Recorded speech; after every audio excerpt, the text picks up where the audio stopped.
Bueno, muchísimas gracias por la presencia. Les agradecemos que estén participando de esta nueva charla que se da en el marco del curso de iniciación profesional en Derecho Penal. Bueno, para aquellos que no me conocen, mi nombre es Hernán Ledesma, yo pertenezco a la Comisión de la Abogacía Joven del Colegio de Abogados de Moreno General Rodríguez. Y junto al Instituto de Derecho Penal decidimos llevar adelante un curso de iniciación profesional, como les comentaba anteriormente, para todos aquellos colegas y además estudiantes avanzados que estuvieran interesados en formarse en esta materia. Y bueno, aquí estamos una vez más en nuestro cuarto encuentro. Es de destacar, digamos, que esta es la primera charla de formación profesional de este año. Digamos, nosotros somos quienes abrimos los cursos de este año en el colegio y bueno, agradecemos la presencia del doctor Marano, de la doctora Romina Altamiranda, que es la vicepresidenta de nuestro colegio, bueno, y del resto de las autoridades que forman parte de la Comisión de Joven de Moreno. ¿Sí? Doctor Marano, le doy la palabra. Muy bien, muchas gracias, Hernán. Yo también hago lo propio en saludar a todos los que nos acompañan en la tarde de hoy. Veo muchas caras conocidas de algunos que nos acompañaron, algunos y algunas que nos acompañaron en las charlas previas. Como comentaba Hernán, este es un conjunto de charlas que pretenden la formación en materia de derecho penal de los colegas, o sea, son charlas orientadas a abogados, esto lo he dicho previamente, pero el público se renueva, como dice una conductora famosa de televisión, y es probable que muchos de ustedes no hayan estado antes, y es importante que esto lo sepan. Están orientadas a colegas, abogados, a quienes ejercen el derecho, muchos de los cuales pueden estar comenzando en el derecho penal o pueden tener sus pasos dados y querer profundizar un poco más. Pero esto es importante porque las charlas están pensadas para abogados y abogadas, están pensadas desde un lugar práctico. Por eso hoy, por ejemplo, vamos a tener el honor de que nos dirija la palabra una persona que representa el ejercicio de la jurisdicción, nada menos que una jueza de nuestra jurisdicción. Y esto es sumamente importante, porque no podría ser más práctico que esto. Esto es escuchar el derecho, no de sus autores, no necesariamente de quienes predican desde las aulas, sino desde quienes lo viven día a día, ¿sí? Los abogados y las abogadas de ejercicio, los jueces y las juezas y los funcionarios y funcionarias judiciales. Así que para mí es un placer. Hago una muy pequeña y muy breve reseña para los que no nos acompañaron previamente, que es simplemente decirles que en previas charlas hemos hablado de cuestiones como los honorarios son cobrados, cómo podemos publicitar los servicios los abogados. Luego hemos entrado en nuestra segunda charla en la cuestión del proceso, quiénes son los sujetos intervinientes en el proceso penal, y yendo a nuestra provincia, de qué trata esto que denominamos la IPP, de investigación penal preparatoria. Vimos algunas situaciones excepcionales como las que se dan en flagrancia, vimos metodologías alternativas de resolución de conflictiva penal como aquella que se vive en la ORAC, en la Oficina de Resolución Alternativa de Conflictos, y vimos cuestiones como la suspensión del juicio a prueba. Todos estos temas, ustedes, si no tuvieron la chance de acompañarnos en las charlas, los pueden encontrar. Después Hernán, que es más memorioso que yo, les va a poder decir a dónde, pero me parece que es en el YouTube de la Comisión de Jóvenes o en el Facebook de la Comisión de Jóvenes, tienen links para adentrarse en estos temas si nos están acompañando hoy por primera vez. Pero yendo a la charla de hoy, el tema que se va a tocar es muy particular por su especial versación, por su especificidad.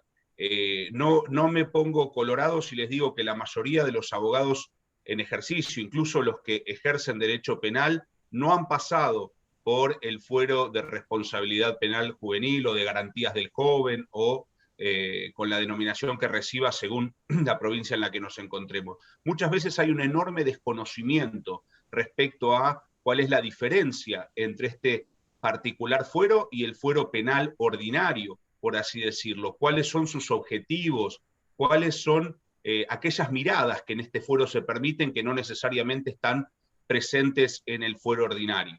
Es una cuestión de una especial versación, pero en la que tenemos que estar formados, porque nos puede tocar el día de mañana tener en las manos el trabajo sobre el conflicto con la ley penal de un joven de 16 o una joven de 17 años, y más allá de que siempre es sensible el trabajo del abogado penalista, cuánto más lo es si lo que tiene en las manos puede signar el futuro de una forma u otra de un niño o una niña, ¿sí? De 16 o 17 años. Así que es muy importante que tomemos con enorme responsabilidad las causas que nos lleguen de jóvenes, ¿sí? En conflicto con la ley penal. Muchas veces la manera en la que los ayudamos a resolver ese conflicto va a determinar que en un futuro sigan en conflicto o eviten por completo el roce con la ley penal y puedan llevar adelante una vida sin esa problemática. Tengamos conciencia de eso.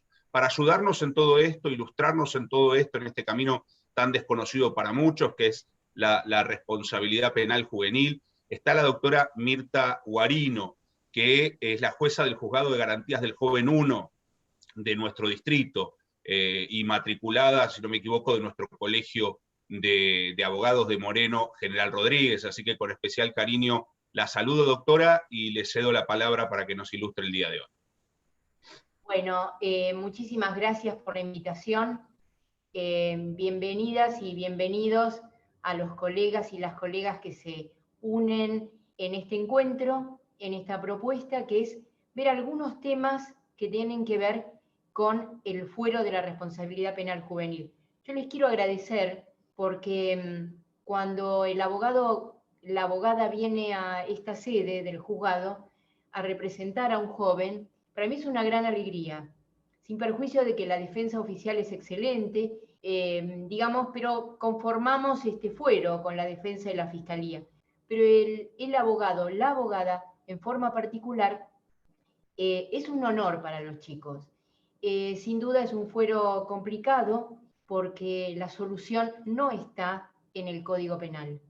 Sin embargo, lo tenemos que conocer, pero hay un montón de resortes, de actividades que el abogado transita en este proceso. Mi intención es acompañarlos en este momento, pero también decirles que el Juzgado de Garantías del Joven, que queda en Paso del Rey, que está en la calle Soldado de Rico y Misiones, está abierto siempre para todas y todos. Y en esto tengan la plena certeza de que son muy bienvenidos. Es más, quiero decirles que tienen un despacho asignado para poder consultar las causas, poder sacar fotocopias, en fin. Yo les cuento que fui durante 23 años abogada de la matrícula. Me tocó acompañar causas muy disímiles, pero en general me manejé dentro del derecho penal, armando el equipo jurídico de Abuelas de Plaza de Mayo. Así que mi tránsito por la profesión estuvo asignada por la defensa de la identidad, por acompañar a las abuelas hasta el año 96, más o menos, en que dije voy a realizar un sueño que siempre tuve, que es ir a la justicia, pero la justicia especializada. Así que respeto mucho la profesión, sé lo que es cuando uno empieza y por ahí no tiene a mano a quién preguntar, cómo hacer y demás. A mí nunca me escandalizan las preguntas, nunca. Siempre que vengan de buena fe y que nazcan de una duda natural, acompañar a una abogada, a un abogado en la gestión de un expediente enaltece mi tarea judicial, porque me hace sentir que estoy al servicio y no soy parte de un poder. En realidad yo cuestiono mucho este tema del poder, por eso tanto mi equipo que me acompaña como yo participamos de la noción del servicio de justicia. En este servicio de justicia, las partes en el fuero somos la Fiscalía, que impulsa la acción, la defensa, obviamente, que hace su tarea de procurar el mejor resultado para el joven, el juez, que administra peticiones. ¿Por qué es importante esto? Porque yo no soy juez de instrucción, como el juez de instrucción que manejaba el procedimiento. yo administro las peticiones de la Fiscalía. Tanto fiscal como defensor, en realidad somos 3 mujeres, así que acá no hay cuestión de género, porque las 3 integramos el fuero, y esto también nos da una mirada de género sobre las conflictivas que tenemos que afrontar. Tenemos varones, obviamente, en el fuero, participando en distintos cargos, y esto le da una suerte de representación a los distintos pensamientos y formas de encarar las acciones. Es muy rico el trabajo en equipo. Por eso les digo, la figura del juez o la figura del fiscal o la defensora en este fuero están atravesados por la cuestión social. Esto lo digo porque es un fuero generalmente vinculado a los más necesitados. Muchos jóvenes vienen con un abogado particular porque los padres pueden solventar los honorarios y demás, y otros vienen con su abogado porque en este juzgado se designan abogados del niño para aquellos jóvenes que son no punibles. Y ahí vamos un poquitito a ver que nosotros vivimos en el medio de 2 leyes. La ley nacional, que es la 22.278, o régimen penal de minoría, lo encuentran en el Código Penal, esa ley. Es una ley muy vieja, de la última etapa de la dictadura, es del año 1983, de abril del 83. Esa ley no salió del Congreso, esa ley salió de la Comisión de Asesoramiento Legislativo, que era una suerte de organismo creado por los militares para emitir cosas parecidas a las leyes. Bien, esa ley fija los topes de la edad. ¿Cuándo un joven es punible? Desde los 16 hasta los 18. Muy bien, hasta ahí. Es una ley muy compleja, en algún momento, si quieren, nos podemos dedicar a analizar algunas cuestiones, pero para este encuentro nos da el marco en el cual nosotros podemos aplicar una pena. La pregunta es, ¿la pena siempre se aplica? Esa misma ley nos dice que al llegar a los 18 años, y habiendo cumplido por lo menos un año de tratamiento tutelar, el juez puede hacer 3 cosas. La primera, obviamente, es absolverlo, es decir, no voy a aplicar pena. La segunda es, la pena merecida por ese conflicto penal, reducirla en 1/3 a la mitad. Y la tercera es condenarlo. Nosotros en Moreno no tenemos juzgado de responsabilidad penal, eso está en Mercedes, eso es parte de una lucha que llevamos adelante con el Colegio de Magistrados y el Colegio de Abogados para tratar de tener esa figura que es necesaria dentro del fuero. Y esto nos lleva a las 2 grandes partes que tiene el proceso penal juvenil. La etapa de instrucción, que la cierra la fiscal con el requerimiento de elevación a juicio, luego viene la defensa, y ahí teóricamente tendría que venir el debate. Como estamos en Moreno y estamos a 70 kilómetros de Mercedes, que es otra idiosincrasia, y que son 70 kilómetros para el judiciable, y esto es lo que se valora, 70 kilómetros de ida y de vuelta, con lo cual son 140 kilómetros que suponen, bueno, no, además de la distancia geográfica, el costo del pasaje y demás, nosotros hemos articulado soluciones dentro de la ley penal procesal para terminar los juicios en Moreno. Quiere decir que con esa ley nacional, la 22.278, que se aplica desde La Quiaca a Ushuaia, coexiste, conviven dramáticamente la ley adjetiva.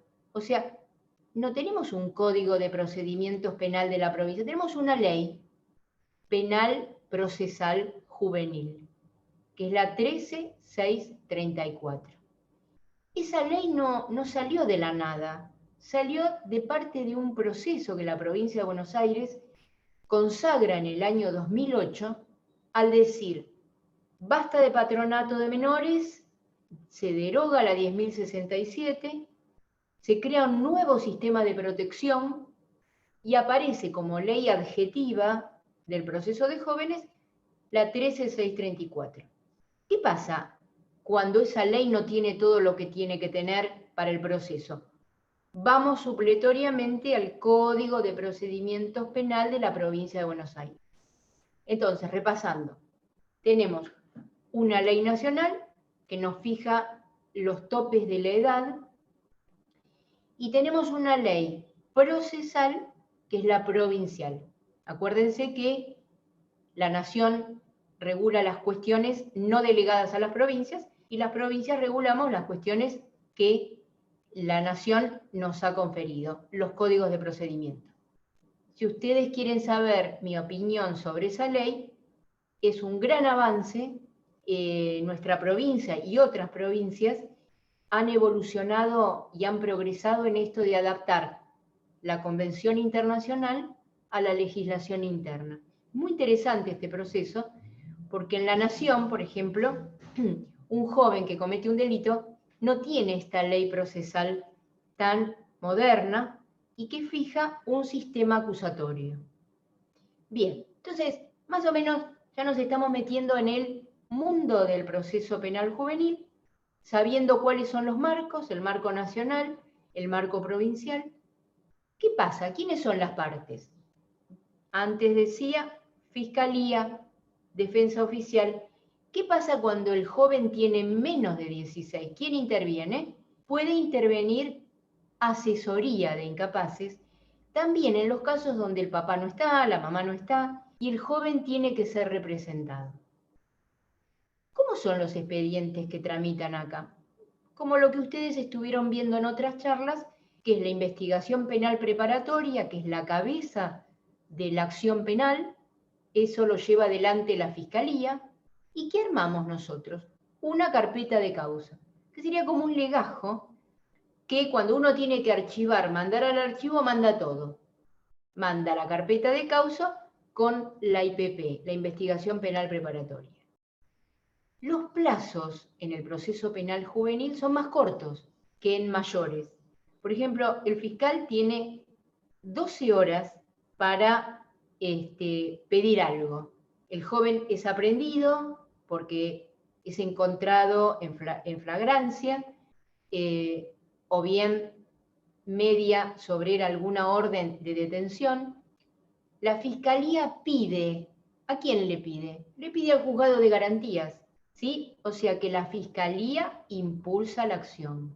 Es muy importante porque el juez deja de ser el protagonista del procedimiento para ser un administrador de peticiones. Si me tengo que constituir como parte, ¿dónde voy? Voy a la Fiscalía y la Fiscalía me remite el pedido del abogado donde acompaña al papá de una víctima para presentarse como parte, ¿sí? La decisión es jurisdiccional, o sea, es del juez que decide aceptar o no a esa persona como particular damnificado. Quizás para otro momento podamos ver cómo va a influir la ley de víctimas que se ha aprobado recientemente y que confiere un lugar muy importante a la víctima en el proceso penal.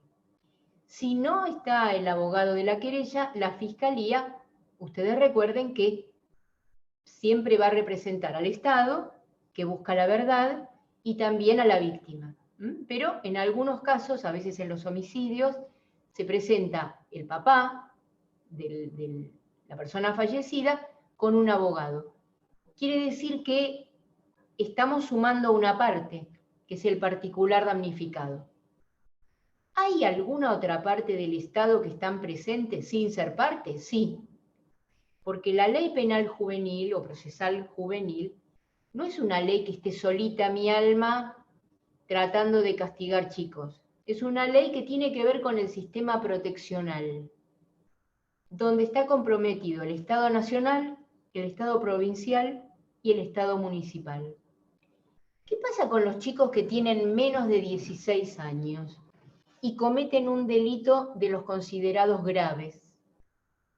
Esto queda en la nada, los chicos van y vienen, de ninguna manera. Si el delito es grave, y grave estamos hablando de que está catalogado qué delitos son graves. A ver, un robo simple no es grave. Para la víctima puede ser seguramente porque fue despojado de algo propio. pero para la ley penal juvenil, un delito grave es un homicidio, es un secuestro, es una violación, es un robo agravado. En ese caso, si el joven tiene menos de 16, la Fiscalía pide una medida de seguridad, porque no puede pedir la prisión preventiva. Retomo el tema de los plazos. La Fiscalía pide que se convierta en detención la aprehensión de un joven que está en comisaría. ¿Qué es lo que pregunto yo cuando me llama la Fiscalía? ¿Qué pasó? Un relato breve de por qué lo tienen aprehendido. Entonces me puede decir la fiscal, lo encontraron dentro de una casa, con la puerta forzada, el cerco forzado, la ventana rota, y cuando estaba huyendo de la casa con determinadas pertenencias de la familia, es visto por los vecinos, dan aviso al 911, que capturan al joven con los elementos que sustrajo de ese domicilio. Bueno, tenemos un caso penal. Entonces, yo facilito la conversión o le doy la indicación a la Fiscalía que convierto la aprehensión en detención. Y la fiscal tiene que tomarle la declaración a tenor del artículo 308. Para todo esto hay 12 horas. ¿Qué quiere decir? Que si un joven es aprehendido a las 3 de la mañana, dentro de esas 12 horas tiene que ser escuchado a tenor del artículo 308 del Código de Procedimientos Penal de la provincia, que se aplica supletoriamente. Quiere decir que rigen todas las garantías constitucionales de un adulto, que puede negarse a declarar sin que ocasione presunción alguna en su contra, tiene que estar presente el abogado puede en ese momento pedir prueba, ¿sí? Puede pedir nulidades. Bueno, ustedes saben como abogados que pueden pedir todo por su defendido, dentro de los límites de lo razonable. Pero la verdad es que uno cuando defiende a alguien, pide todo lo que puede pedir. También cuestiona, prueba el abogado en el proceso penal juvenil, como en un proceso de mayores. Yo tengo 5 días para celebrar una audiencia, 5 días, a partir del momento en que el joven es aprehendido. Por eso nosotros vivimos contando los plazos, vivimos contando que no se nos venzan y demás, porque los plazos son fatales. ¿Esto está bien o está mal? Está perfecto, para que a ningún juez se le duerma a un chico en ningún lugar. Y ustedes también es un argumento que tienen para hablar con la familia y decirle, a ver, este chico, y el padre les dice, no, pero no acepta reglas y se droga y demás. Bueno, ¿hay alguien en la familia que se pueda hacer cargo? Entonces, es una alternativa a la prisión preventiva, esta cuestión de que el chico esté en algún lugar. ¿Cuándo se detiene y cuándo no se detiene? Si el delito es excarcelable, en esa audiencia que se celebra dentro del 5.º día, el chico tiene que quedar en libertad, porque la pena que tiene ese delito admite la condenación condicional. Sí, a ver, un robo con arma no apta. Por más que el chico se le haya pescado el arma, lo robado y demás, en esa audiencia dentro del 5.º día, si yo decreto la prisión preventiva, el abogado está en condiciones de apelar tranquilamente, y si apela y va a la Cámara, lo gana. Y ustedes preguntarán, sí, doctora, pero este chico tiene un montón de causas. Sí, no se juntan todas las causas, salvo que medien lo que llamamos los riesgos procesales, que también se juegan en el proceso penal juvenil. Si el chico va a ir a molestar a los testigos, si va a ir a amenazarlos, si la familia del chico va a ir a amenazar a la víctima. Entonces, dentro del 5.º día yo tengo que fijar esa audiencia. ¿Cómo lo hicimos durante todo el 2020? Dolorosamente por internet y por el Microsoft Teams. Participaron abogados, defensores, particulares, desde sus estudios y demás, pero participaron de las audiencias. Las audiencias son grabadas, no siempre los sistemas informáticos funcionan bien, así que La verdad que ha sido todo un desafío el 2020, celebramos más de 125 audiencias con este sistema, y la verdad que cumplimos con los plazos. ¿Qué pasa si en la audiencia del 5.º día la Fiscalía no pide la conversión de la detención en prisión preventiva? ¿Por qué?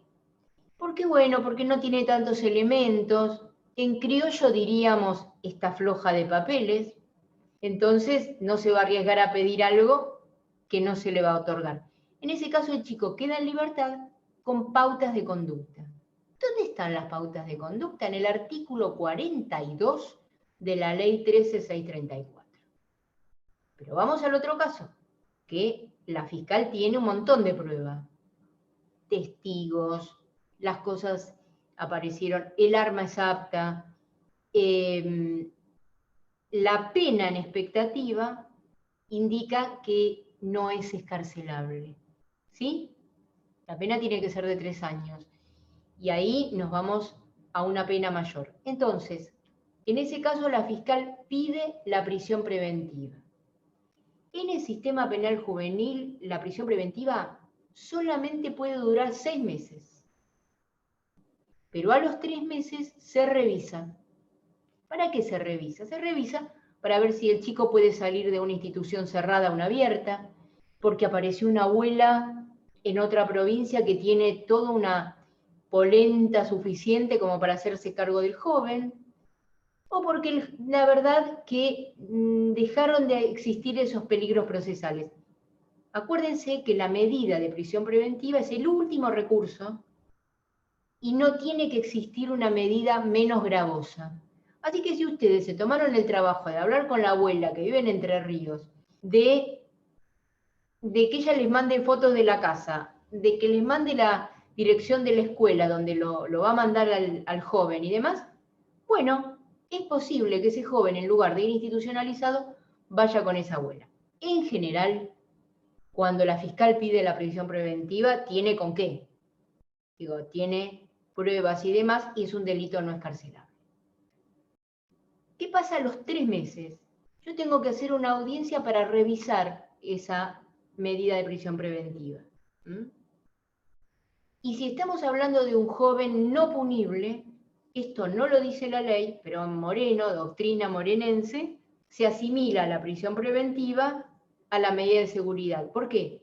Porque la verdad que el legislador dejó la medida de seguridad como muy desvalida, como muy atacable de inconstitucionalidad, pero a veces en los barrios nuestros es la única forma de poder convocar a un joven, de regular su conducta y de evitar que se siga poniendo en riesgo. Hay una realidad que se dio mucho el año pasado en algunas situaciones, que los vecinos toman justicia por mano propia. Y esto es una cuestión que nos saca el sueño, no para encarcelar a los chicos, sino para tratar de mirar el proceso penal juvenil con muchísima responsabilidad. Y hablando de esta palabrita, el norte de todo el proceso penal juvenil es la responsabilidad y no el castigo. Este es el gran cambio que se hizo en la legislación de pasar de lo punitivo a la responsabilidad. Con lo cual, las teorías sobre la pena en el proceso penal juvenil adquieren la dimensión que Esteban Righi y otros finalistas le dan a la responsabilidad. Así que bueno, queda un temita y no los aburro más, si quieren pasamos a las preguntas, pero quiero que lo tengan presente, que en caso de delitos graves, por ejemplo, hablemos de un homicidio agravado, las partes pueden firmar un juicio abreviado. Y esto va en orden a considerar que no tenemos juzgado de responsabilidad juvenil ni tribunal, tenemos juzgado de garantías, y la ley me habilita a invitar a las partes a firmar un juicio abreviado. Les comento que yo comparto todas las objeciones doctrinarias sobre el juicio abreviado, pero soy jueza del conurbano y soy jueza en Moreno hace 16 años. Con lo cual, muchas veces las cuestiones que hacen a ver cómo el joven o la joven pueden reinsertarse en la sociedad, hacen que lo académico vaya en función de estas necesidades. A veces el firmar un acuerdo de juicio abreviado y el joven puede terminar de cumplirlo en libertad es muy interesante. Puede ser que el joven ingrese al conflicto penal con una causa de mayores, porque tenía pendiente algo en menores, lo capturaron y le salta esta causa de menores. Las dos causas van paralelas. Lo único que no se hace es aplicar pena sobre pena. Si el joven en mayores, el tribunal oral lo condenó a 5 años, la pena que le hubiese correspondido en menores va pegadita a esos 5 años, si es que se le aplica pena. Tenemos unos cuantos chicos en el sistema penitenciario y como dispositivo existe el régimen de adultos menores que generalmente son derivados a la unidad número 47 en San Isidro. Y la verdad que se trabaja en la 47, en la 45, en la 10, en la 11 de Varadero, se trabaja mucho este régimen especial. Así que los jóvenes son incorporados al sistema educativo, en la 47 practican rugby y otros deportes. Digo, no es lo aconsejable, pero sí un joven puede transcurrir la pena de mayores. Mayores estoy hablando de un joven de 18 años o 19 que comete un hecho con esa edad. Este es muy, muy abuelo de pájaro el sistema. Medidas de seguridad y medidas de prisión preventiva. Son las dos medidas privativas de libertad. La alternativa mejor es las pautas de conducta. Y una finalización del proceso que no es la condena, que es la probation. La famosa probation o suspensión de juicio a prueba. ¿Qué tenemos en cuenta o qué tiene en cuenta la fiscal para proponer esto? El fallo Maldonado, la tesis Maldonado, que dice que el juez juvenil, penal juvenil, tiene que tener en cuenta que cuando el joven incursionó en el conflicto penal era un sujeto en formación. Y de ahí viene la especial consideración. Esto hay que tenerlo en cuenta siempre, no para perdonar la vida a nadie, sino para tener en cuenta cómo y cuándo se produce este conflicto. Siempre la medida restrictiva de libertad es el último recurso. Por eso les digo que los abogados y las abogadas pueden trabajar otras alternativas con la familia, que se puede poner las pilas y empezar a ver qué otra alternativa hay.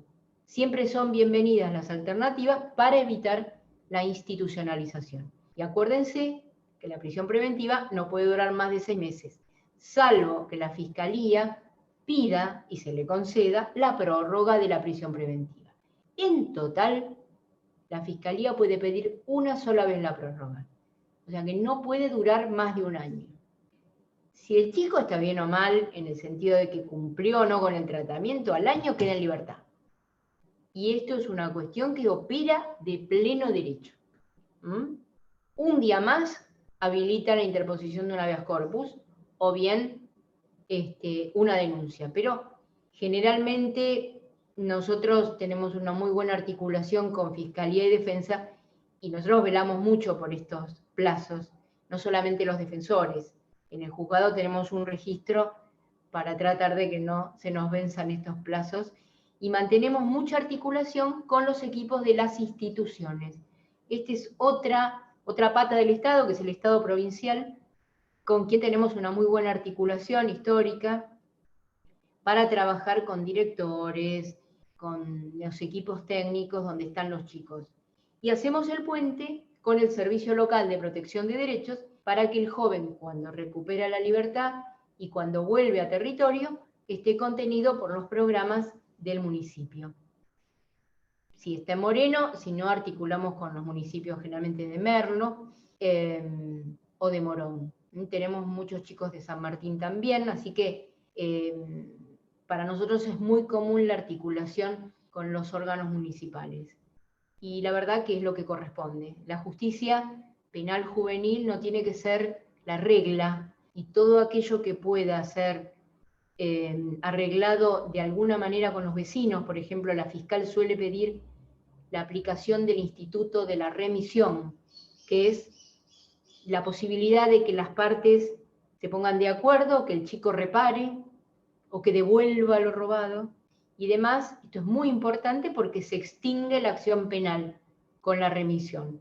En ese caso no hay defensor, sino que hay asesor de incapaces, cuando es el instituto de la remisión. Digamos, son alternativas que están en el derecho penal humanitario de menores, en las reglas de Beijing, en las directrices de Riad, en todo ese corpus normativo vinculado al derecho humanitario juvenil internacional. Bueno, no los aburro más, este es el pantallazo, me parece que con las preguntas vamos a interactuar un poquito. Perfecto, muchísimas gracias, doctora, por la exposición.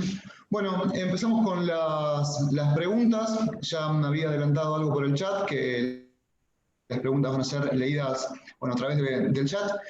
Gabriela Rochen consulta si esta ley de responsabilidad penal juvenil se aplica a cuestiones de estupefacientes. Perdón, no comprendí, Hernán. Sí, que consulta Gabriela Rochen si esta ley de responsabilidad penal juvenil se aplica a causas de estupefacientes. Sí.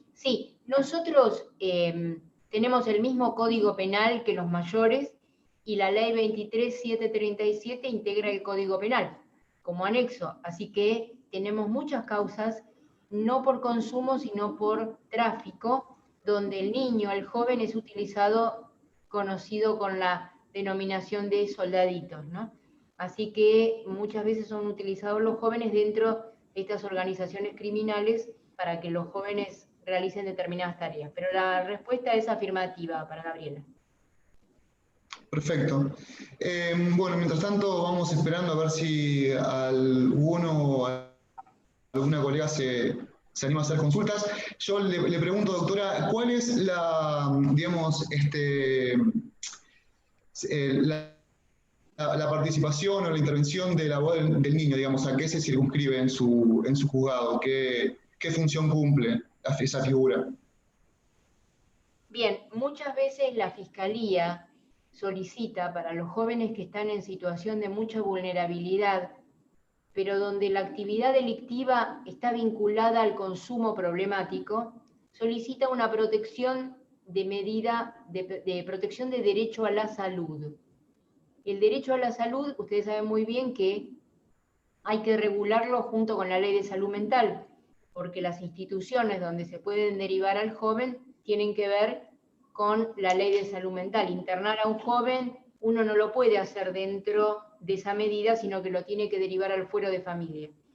Pero el abogado del niño viene a acompañar al joven en su proyecto de vida y peticiona distintas circunstancias en estas causas, o donde hay no punibles, familias muy disfuncionales, quizás con abandonos o con situaciones de desamparo.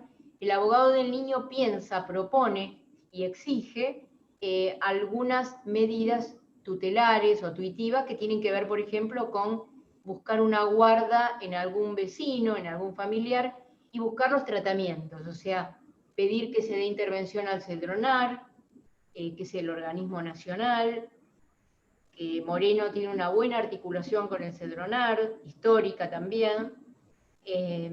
Hay diversos organismos. En lo local tenemos el programa Cuidarnos, en el hospital de Moreno, y la verdad que trabajamos muchísimo para el tratamiento ambulatorio.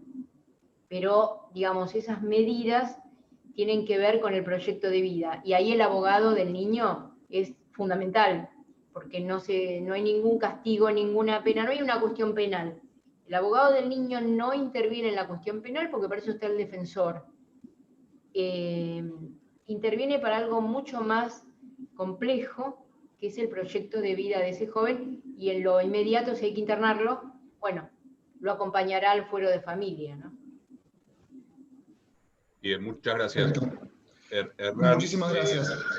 Sí, quería, mientras van los colegas y las colegas haciendo alguna pregunta, hablando de la situación del abogado del niño, estando en el contexto del Colegio de Abogados de Moreno General Rodríguez, tengo que hacer un reconocimiento a la doctora Cristina Santinelli, que es además vicepresidenta de nuestra institución, que ha trabajado antes que nadie, por lo menos en nuestro departamento judicial, por la ponderación de la figura del abogado del niño, y no solo en la formación de los colegas, sino en la práctica de que se incorpore esta figura que por un tiempo fue muy resistida, incomprendida, y poco a poco fue encontrando un lugar.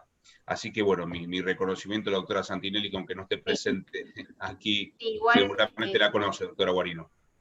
Sí, primero que, y acá voy a hacer un poco de historia, antes de ser juez en Moreno, yo era jueza de menores en Tres Arroyos. Y cuando concursé nuevamente, que salí elegida para 2 juzgados, San Isidro y Mercedes, el juzgado no estaba acá, estaba en Mercedes. Era juzgado de menores número 3.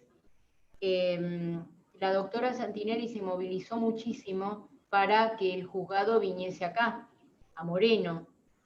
Y cuando ya era una decisión, el colegio, que no era colegio, era asociación, me acompañaron muchísimo en lo personal, porque yo venía para tratar de buscar la casa para el juzgado, y me acompañaron en lo afectivo, inclusive cuando en la provincia de Buenos Aires el gobernador estaba muy complicado con estos episodios que ocurrían en Moreno a partir de los secuestros y estos hechos que tomaron Estado público, se puso en cuestionamiento por qué no se abría el juzgado.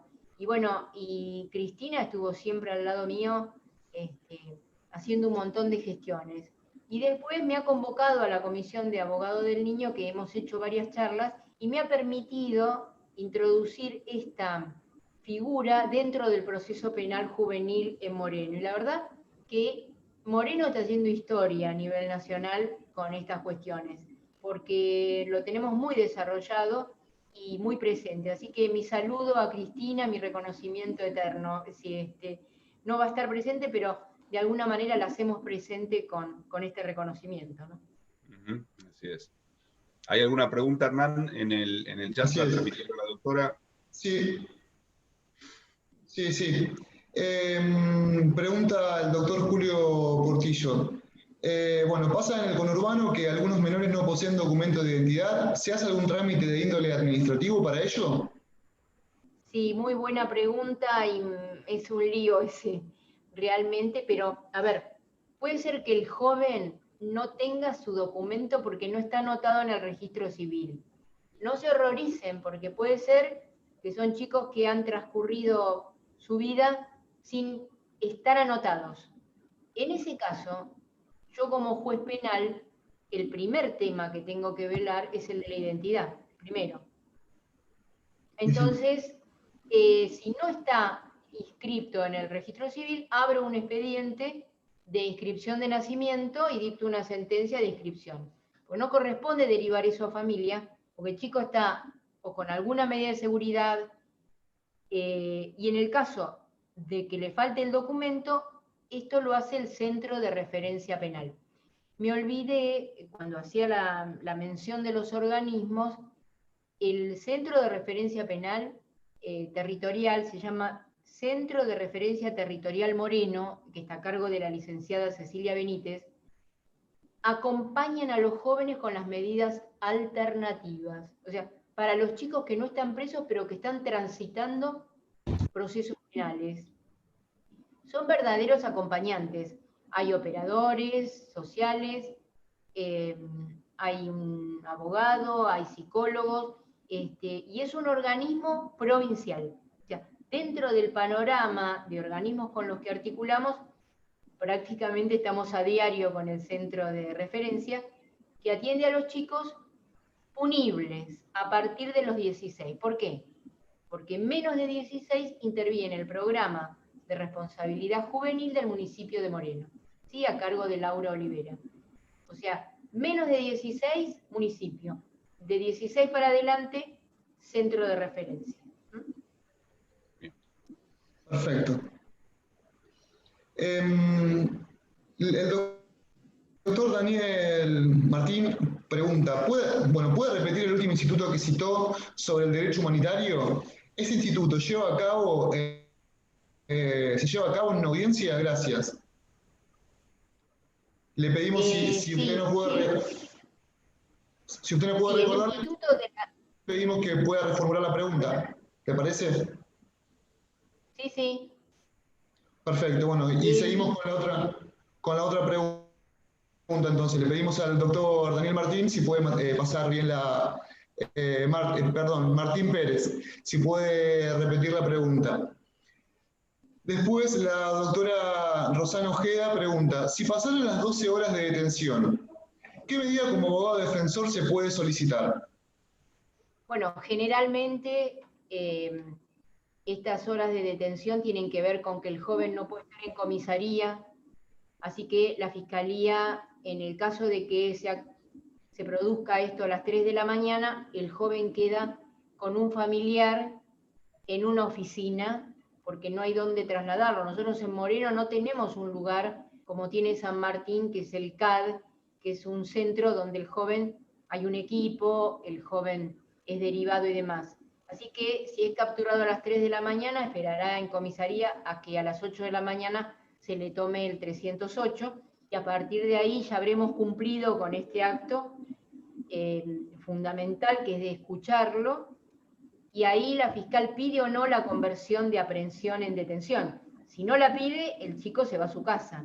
Y si la pide, ese tiempo me tengo que apurar yo para ubicarlo en algún centro para poder esperar los 5 días de la realización de la audiencia. Yo quería decir, doctor, que yo le entendí la pregunta al doctor Martín, que planteaba lo de la remisión, el instituto de la remisión, que está en las reglas de Beijing. Las reglas de Beijing forman parte del derecho humanitario juvenil y se hace a través de una audiencia. Esto es muy particular porque mucha gente no quiere saber nada de venir a verle la cara al chico que le robó la ropa que tenía en el tender en el patio. Entonces, la verdad que se vuelve complicado. Pero hemos tenido algunos casos donde han venido los damnificados y han aceptado o la devolución de algún objeto, o el chico ha pedido disculpas, o bien a través de ese episodio, que no se puede dar la audiencia, se descubren otras alternativas de conectarlo al joven con el programa Cuidarnos, de conectarlo con otras alternativas, de inscribirlo en la escuela. El proceso penal juvenil es muy creativo, pero siempre pasa por el tema de la responsabilidad y de la no repetición. O sea, para los adultos diríamos la reincidencia. En jóvenes decimos la no repetición. Si logramos que con la intervención el chico nunca más vuelva a verse involucrado en un conflicto, primero que habremos ganado en salud todos, digamos, en salud de lo que es la sociedad y demás, y también el joven que va a poder descubrir otras alternativas y ser entendido. Muchas veces detrás de episodios de vulneración de derechos para afuera, el joven está develando, sobre todo los delitos contra la integridad sexual.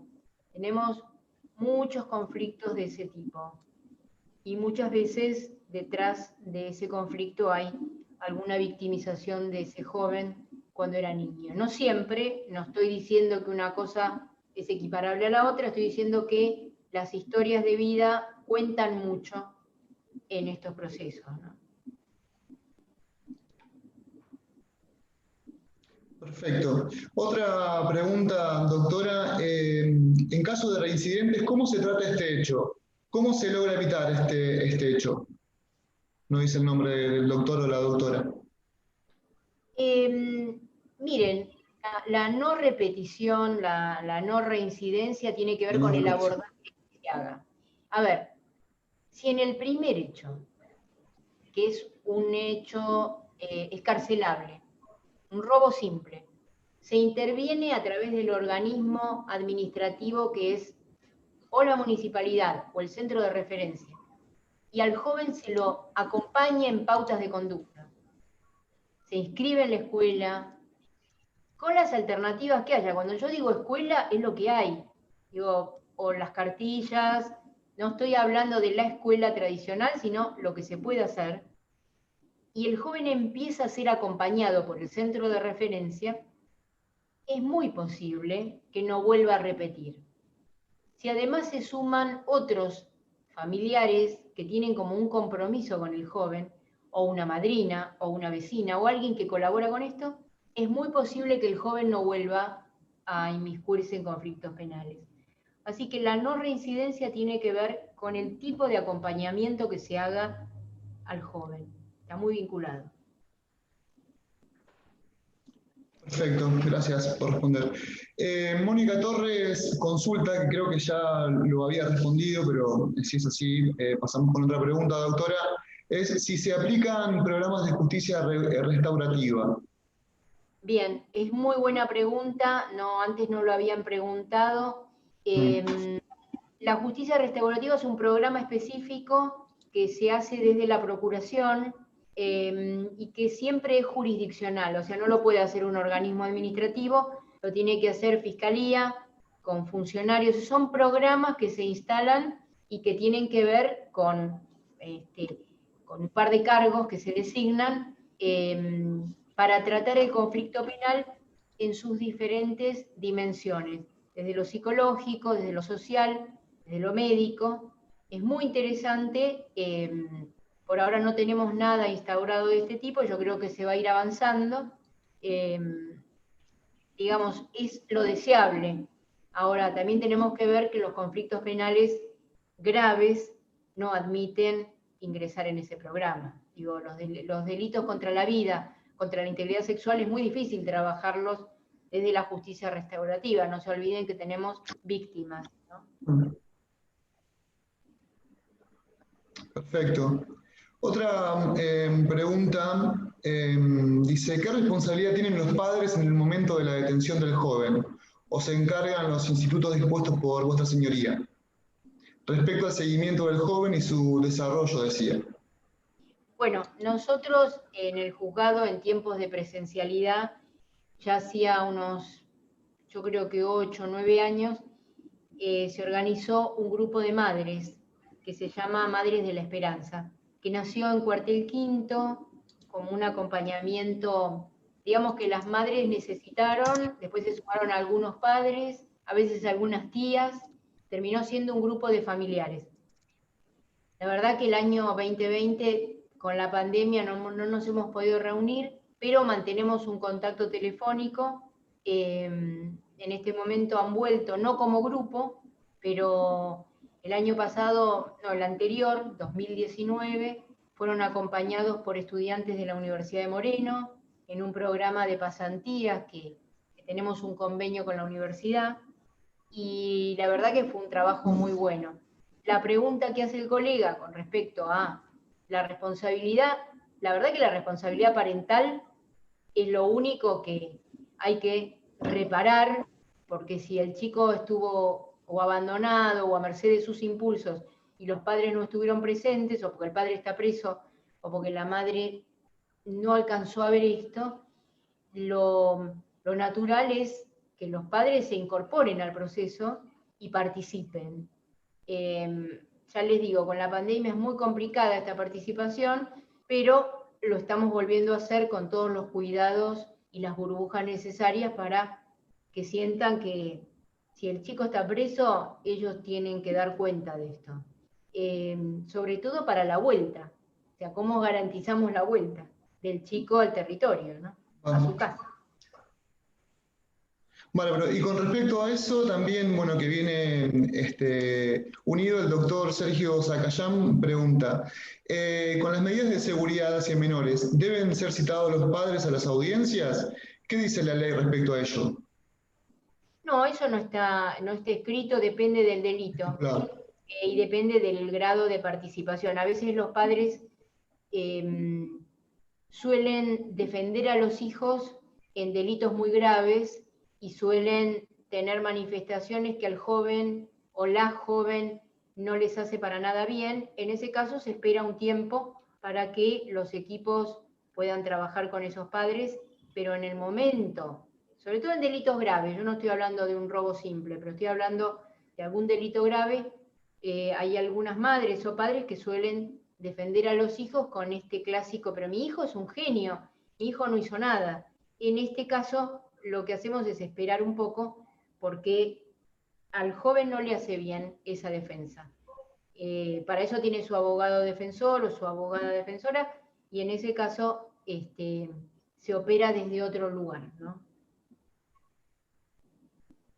Perfecto. Evelyn pregunta, ¿hacen los juzgados algún seguimiento del joven una vez que estos son liberados después de la condena? Sí, a ver, la condena es un tema que no se encuentra con un joven de 19 o 20 años, si es que hay que condenarlo. Estamos hablando de la prisión preventiva, donde el joven recupera la libertad, no hubo condena, el proceso sigue. ¿Quién acompaña? El centro de referencia. Si es menor no punible, Perfecto. acompaña el municipio de Moreno a través del programa de responsabilidad penal. Perfecto. Bueno, otra pregunta de Karina Carabajal, dice, buenas tardes, doctora. Quisiera saber cómo se tratan los delitos de abuso sexual cometidos por un menor hacia otro menor. Terrible.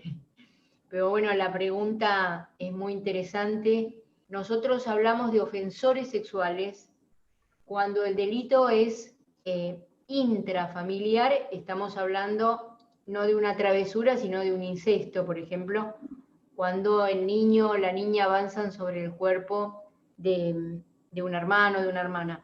En este caso, si corresponde una medida restrictiva de la libertad, vamos a pensar que es un joven de 16 años que abusó de una niña de 11 años, no es el ámbito intrafamiliar, pero el joven transgrede esta norma de el no es no, o sea, trabajamos también cuestiones de género, y el joven es derivado a una institución, a instituciones especializadas en la provincia, no muchas, es el Centro de Contención de Dolores, que trabajan mucho estas problemáticas de ofensores sexuales. La verdad es que es una casa de contención que trabaja con el afuera, los chicos van a la escuela afuera, empiezan a trabajar, van a tratamientos psicológicos individuales por un convenio que tiene la provincia con el municipio de Dolores. Digamos, se trabaja desde ahí. Cuando el joven es derivado a una institución. Si está en alguna institución de La Plata, hay otros efectores que trabajan el conflicto sexual o la transgresión, que es el Hospital Elina de la Serna, en la ciudad de La Plata, que trabaja, es un hospitalito de salud mental provincial, no de internación, tratamiento ambulatorio. La verdad que nosotros tenemos una articulación histórica con el Elina de la Serna, yo siempre iba a dar charlas a los equipos y hemos conformado una comunidad de ida y vuelta muy interesante. Yo le mando a los chicos y ellos comparten todos los temas jurídicos, así que hay un ida y vuelta muy, muy nutrido. Y a mí me gusta mucho trabajar con la gente que trabaja con los chicos, digamos, ¿no? Perdón. Perfecto. Doctora, no, para completar esto que la colega preguntaba, siempre el conflicto sexual requiere de un abordaje terapéutico muy serio, que no pasa por la psicología social, sino que pasa, digo, no para despreciarla, sino que pasa por un tratamiento psicoanalítico en serio que pueda poner al joven enfrente de ese arrasamiento del cuerpo del otro, que es el conflicto sexual, que tiene una gravedad particular, no para horrorizarse, sino para hacer lo que hay que hacer, ¿no? Para que no se vuelva a repetir. Vieron que siempre la violación, el tema es que el violador vuelve a violar. Bueno, esto es lo que hay que garantizar llegando a fondo en la intervención psicológica, ¿no? perfecto, más que claro. La doctora Sandra Vileco pregunta, doctora Guarino, en los casos de violencia de género, ¿cómo es conveniente proceder ante reiterados incumplimientos a medidas de restricción de acercamiento y recurrentes denuncias de constantes hostigamientos? Bien, en esos casos hay que actuar sobre la fiscalía. Actuar me refiero tratar de que la fiscalía pida una medida, en esos casos, restrictiva de la libertad del agresor, del violento, más que nada porque se dan muchos episodios de joven que hostiga a la novia o la controla, o la agrede físicamente, y más que amenazas son lesiones. Entonces, en ese caso se toman medidas, digamos, cautelares sobre el agresor. A mí me parece que el tema de la violencia de género que tanto nos atraviesa a todas las edades y está en el centro del tema penal, requiere de medidas muy rápidas, efectivas y de no discusión en cuanto a que el violento no puede seguir en contacto con su víctima. Esto es así. La mayoría de las veces no se respetan las medidas cautelares, es algo que lo tenemos que revisar también para el sistema penal, cómo opera en favor de la víctima las medidas cautelares o medidas de no acercamiento, ¿no? A veces son imposibles, a veces nadie las controla, ¿no? Así que es todo un tema ese. Perfecto, bueno, vamos animando a los colegas que vayan haciendo preguntas, que aprovechen ahora que tenemos a la doctora a disposición. De todas formas, yo quería ir preguntándole, porque bueno, habían hecho una consulta sobre el tema de abuso sexual, y la verdad que tengo una duda respecto a los menores que comparten en las redes sociales fotos, digamos, sin ropa de su pareja o, no sé, en cuestiones de noviazgo con mucha violencia, que terminan compartiendo videos o imágenes. ¿Cómo Bien. se procede, digamos, ante eso? Digamos, siempre estamos ahí en el tema entre el delito informático y el delito contra la integridad sexual, que en definitiva se comete el delito contra la integridad sexual a través de un medio telemático o electrónico. Así que lo fundamental es considerar que se ha cometido una transgresión sexual, y esto la Fiscalía lo suele investigar, suele pedir la apertura de redes, de teléfonos celulares y demás, como medidas cautelares, y se tramita como cualquier otro proceso con la calificante que le da la Fiscalía, digamos, ¿no?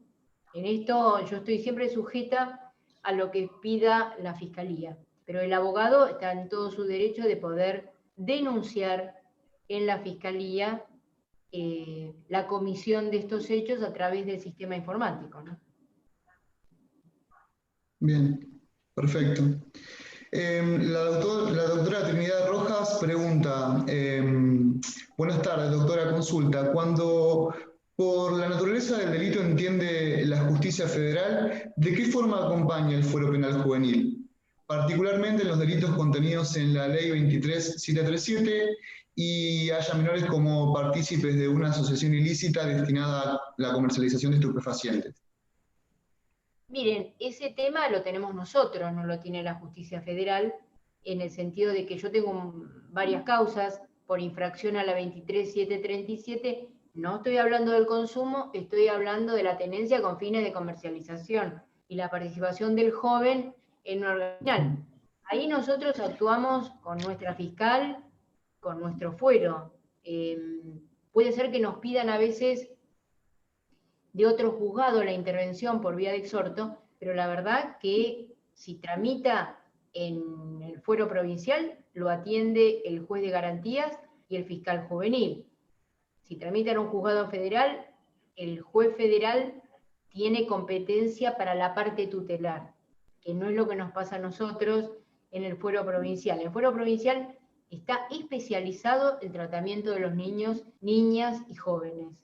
Esto es un logro, porque nosotros tenemos este fuero especializado que hace que uno tenga que estudiar especialmente los abordajes, no solamente los procesales, sino los abordajes sociales, ¿no?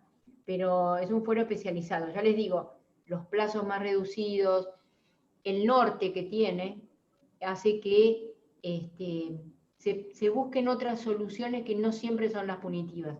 Por ejemplo, en la suspensión de juicio a prueba, ¿no? ¿Qué es lo que se le fija al joven para que haga como reparación? ¿Que vaya a pintar de amarillo un cordón? De ninguna manera. Nosotros lo que fijamos como reparación es que el joven pueda repararse primero él, haciendo cursos de formación profesional, terminando lo que no tenía comenzado, muchas veces hemos derivado jóvenes, ¿se acuerdan la época de las llamadas telefónicas, las amenazas telefónicas a las escuelas? La intimidación a tenor del artículo 211, bueno, nos volvieron locos los chicos en los años 2017, 2018, 2019, con la intimidación pública, artículo 211. En esos casos, la verdad que se fijaron tareas de reparación que tenían que ver con la misma escuela. En un caso de unos chicos, yo les indiqué que hagan un video para ir por las escuelas a concientizar a los otros chicos de las desventajas de tener un proceso penal por hacer una amenaza telefónica, que al Estado le costaba en ese momento entre 25.000 y 30.000 por episodio, porque había que convocar a los grupos especializados, a los bomberos y demás. Y la verdad que era un tema terrible, porque se terminaba con una amenaza y empezaba la otra. Y los chicos fueron procesados por estas causas. Así que la forma de terminación fue la probation en estas causas. Y la verdad que en esa época, de los que fueron sometidos a proceso, ninguno volvió a reincidir. Estoy hablando hasta el 2018, 2019. Después no tuvimos más de esas causas.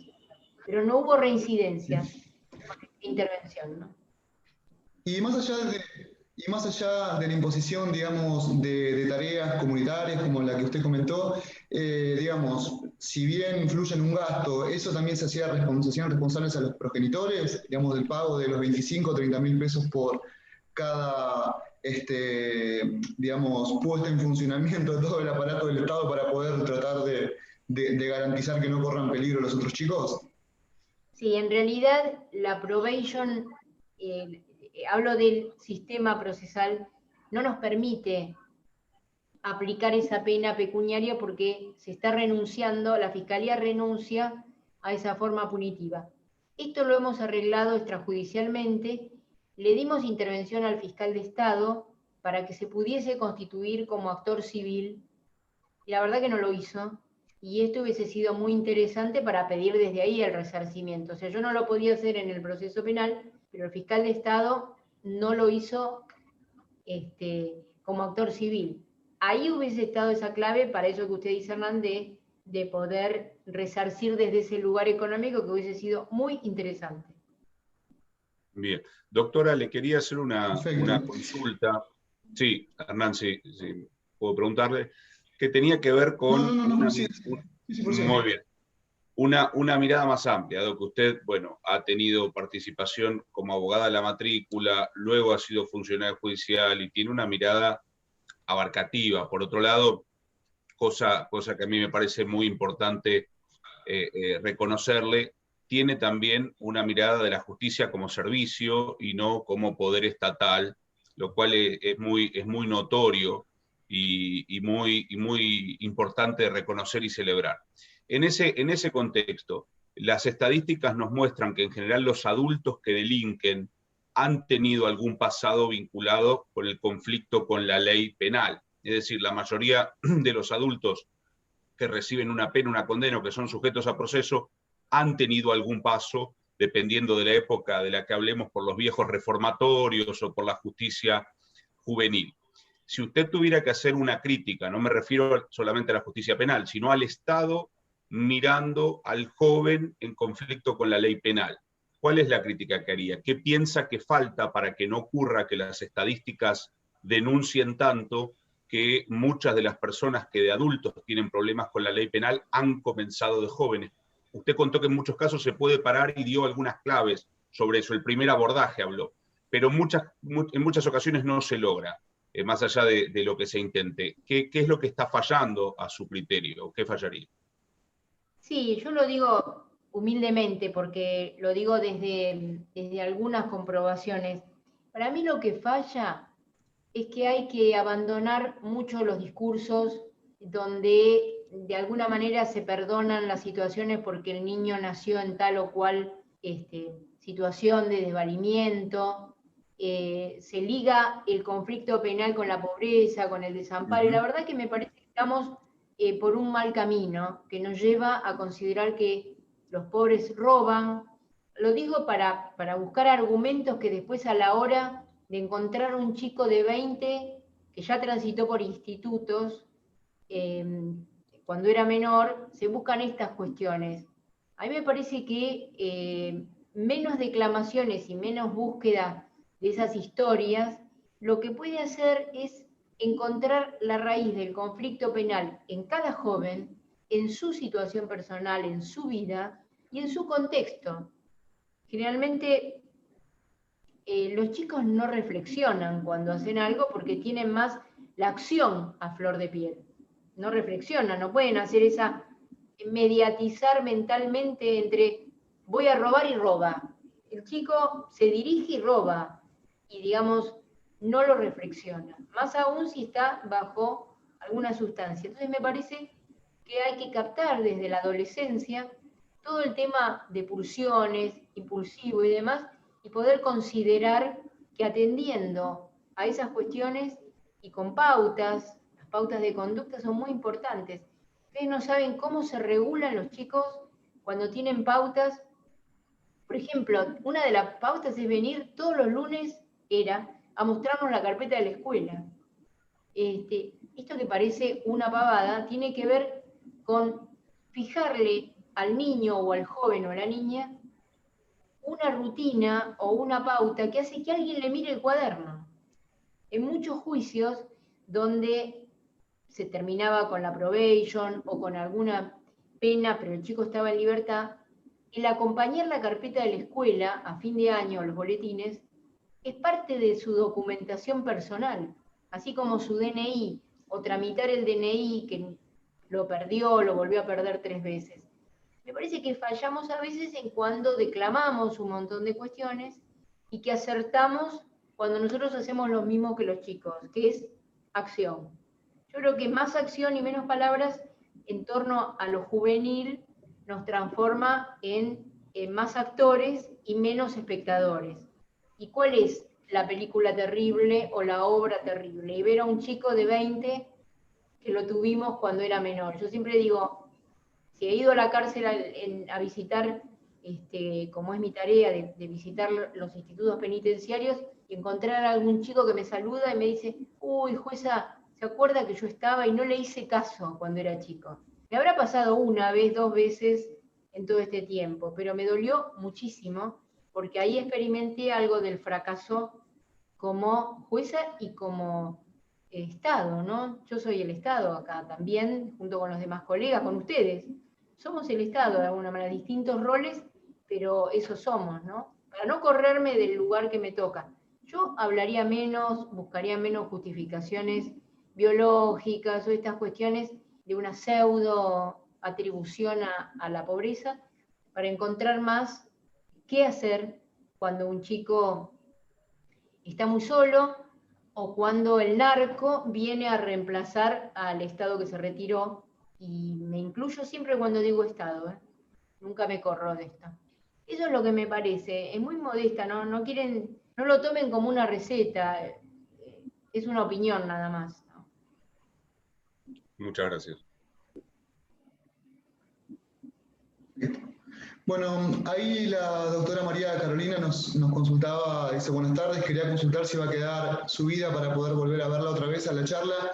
Les comentamos, como también le había comentado el doctor Morano, van a estar siendo subidas al canal de YouTube del colegio, también en las redes sociales, y bueno, que nos sigan también en Instagram y demás. La última pregunta que está en el chat es de Evelyn, que pregunta, si un hombre denuncia violencia de género y es citado en la fiscalía, ¿recibe el mismo trato que una mujer que haya sufrido el mismo hecho? Digo, porque pocos hablan de violencia de género hacia los hombres. Igual ahí hay un error de concepto, porque en realidad la violencia de género es del hombre hacia la mujer, cuando es, digamos, entre una mujer y un hombre, estamos hablando de violencia familiar. Ahí ya hay pero bueno, igualmente calculo que habrá comprendido la pregunta, doctora. Sí, miren, yo trabajo acá en el juzgado, la verdad que ahora somos más mujeres, pero en algún momento era una abogada y yo, y el resto eran varones, y he visto bueno, a mi secretario, el secretario del juzgado que está desde el principio acá, atender mejor que una mujer los casos de violencia. No se olviden que nosotros tenemos violencia doméstica donde hay jóvenes que se agreden en riesgo. Hemos tenido casos de homicidios culposos donde están jugando con un arma y la joven está embarazada, se dispara el arma, pierde el bebé, en otro caso ha muerto la joven. Digo, los jóvenes no están al margen de esto. Me parece que en el abordaje, por lo menos en la fiscalía y de lo que yo conozco, no se hacen cuestiones de género en torno al abordaje. Me parece que lo que se dimensiona es el valor de la vida, el valor de la integridad. En eso estamos todos muy pendientes. En Moreno, hablo por lo que conozco y porque conozco a colegas del Fuero de Mayores, veo a los equipos municipales muy preocupados y preocupadas en atender estas cuestiones, con los elementos que hay. Digo, ninguno de nosotros está dotado de los super recursos y demás. Yo me puse firme porque no podía atender las audiencias sin una cámara web para poder celebrar las audiencias.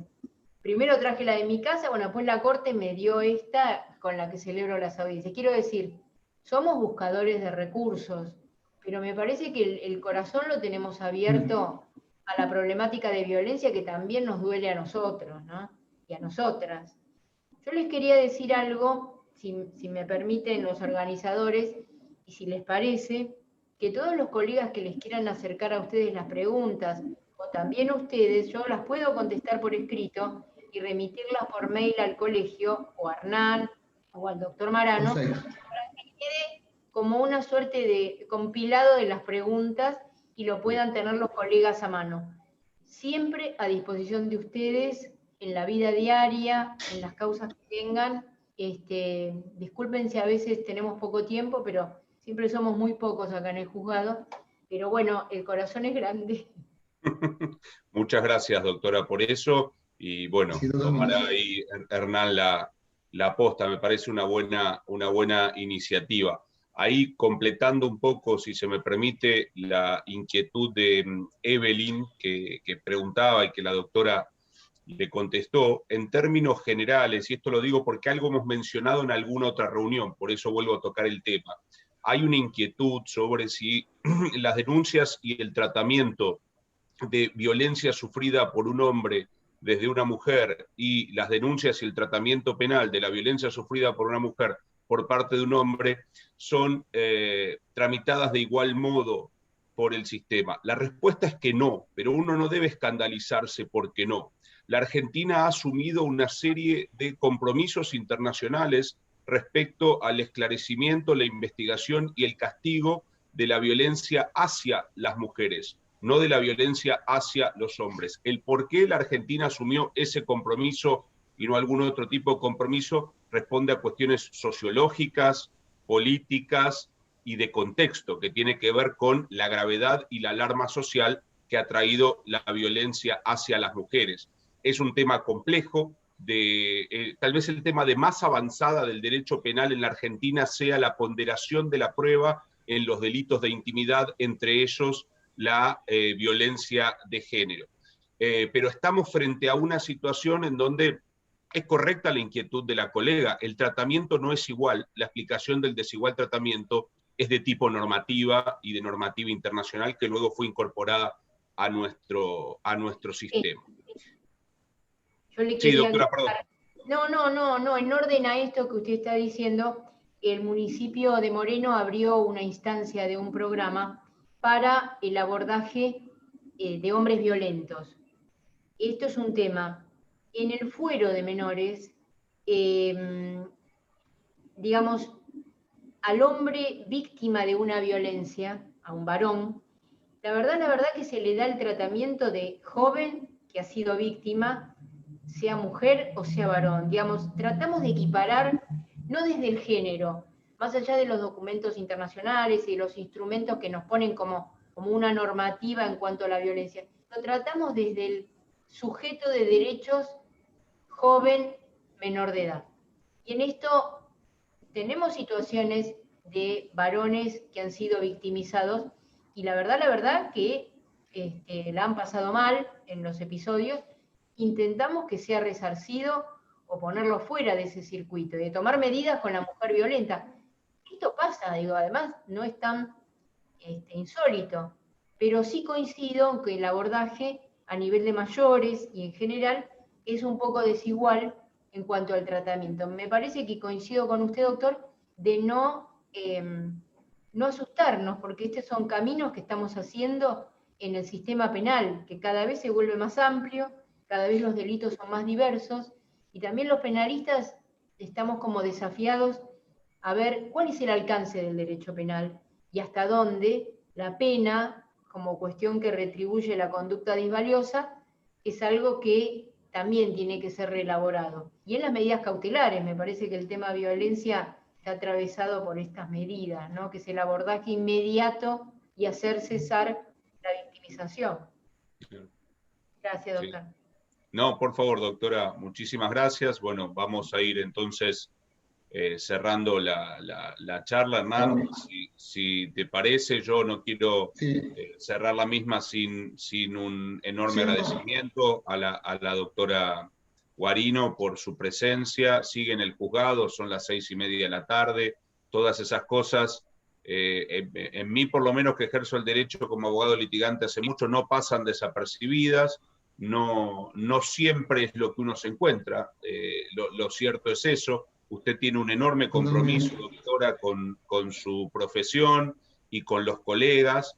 Yo estoy convencido, tengo para mí que además de sus cualidades personales, esto también es parte de que usted fue abogada litigante y fue abogada de la matrícula, y eso me parece que le otorga a los funcionarios una perspectiva que muchas veces los que no han estado del otro lado del mostrador no tienen. Yo a veces soy muy crítico de los funcionarios judiciales cuando se muestran insensibles a la realidad de nosotros los abogados. Y en general ocurre que cuando no aparece esa insensibilidad, uno tiene del otro lado a alguien que llegó a juez o a secretario después de haber pasado algunos años ejerciendo y tiene esa otra mirada. Así que eso se lo reconozco, se lo agradezco, y también la importancia que por lo menos relevo de la manera en la que refiere a su función como un servicio, ¿sí? El servicio de justicia, y no mirado como si fuera sencillamente una rueda burocrática que tiene que cumplir una función innominada. La verdad es que cuando uno piensa en la enorme responsabilidad que tiene usted en sus manos, o que tiene un abogado que está trabajando una cuestión que involucra a un joven, punible, no importa, un niño en definitiva, entiende la solemnidad y bien entendida que tiene que revestir a eso. Y muchas veces cuando pensamos en la responsabilidad penal de los adultos, a veces nos hacemos la pregunta de si en ese adulto que delinque pudo haber o no una falla de la sociedad, si es un delito que responda a una falla social o no, que responda a otros motivos. Ahora yo creo que cuando delinque un niño o una niña siempre hay una denuncia de una falla social, porque imprescindiblemente cuando delinque alguien no punible de 13, de 14, de 15, o punible, no importa, de 16 o 17, es porque la sociedad en algún lugar ha fallado. En la contención, la sociedad como núcleo familiar, en alguna parte hay una injusticia cuando un menor se ve frente al sistema punitivo del Estado, sea en la faz que sea, esta faz morigerada que es de tratamiento y que usted contó de contención, que es la responsabilidad de los jóvenes frente a la ley penal. Pero siempre que hay alguien que está en plena formación, ya saliéndose de los márgenes de la sociedad se tiene que preguntar qué hice mal como sociedad para que esto ocurra. Salvo cuestiones muy puntuales, me parece que esa autocrítica es necesaria por parte de todo. Bueno, finalmente entonces el agradecimiento a usted, doctora, muy especialmente a la Comisión de Jóvenes que nos acompaña al Instituto de Derecho Penal en estas charlas. Yo, al igual que mencionó la doctora, y que sé que también así lo hace Hernán, quedo a disposición de cualquiera de los colegas por cualquiera de las consultas de las charlas, y veremos cómo canalizar esta propuesta de la doctora de volcar por escrito preguntas que le hagan llegar al colegio o a la comisión y que luego la acerquemos a ellas. Muchas gracias de mi parte. Hernán, te dejo la palabra del cierre. Bueno, Les agradecemos a los dos por la participación, muy en especial a la doctora Guarino, que quiero comentar que cuando nos comunicamos con ella fue en medio de la feria y mismo ella atendió el teléfono, cosa que me pareció bastante atípico. Le agradecemos muchísimo por la claridad en la exposición y bueno, siempre muy atenta a participar en el colegio y darnos siempre una mano. Quería pasar un chivex que ahora el 18 de febrero arranca la actualización en Derecho de Familia y Sucesiones, que está a cargo del doctor Néstor Solari, que directamente la están dando desde el Colegio de Abogados de Moreno General Rodríguez a través de la modalidad Zoom. Y también informarles que va a haber un congreso de Derecho de Familia este año, del 17 al 19 de febrero, que va a depender del Colproa. Así que bueno, esperamos que puedan participar y bueno, seguir formándonos. Y recordemos bueno, que esto es un espacio para los jóvenes, para los recientes matriculados, así que muchas gracias por brindarnos sus conocimientos. Bueno, muchas gracias. Y saben que cuentan siempre con este espacio. El espacio del juzgado es de ustedes, es de Moreno, General Rodríguez, y sobre todo es de los colegas. Yo no puedo olvidarme el tránsito por los tribunales en otras épocas, así que lo llevo siempre en el corazón. Y lo que necesiten en este fuero, tanto mío como del equipo, estoy rodeada de jóvenes abogados que son muy dedicados y muy comprometidos, así que ellos también comparten estos ideales de justicia para todos, ¿no? Gracias.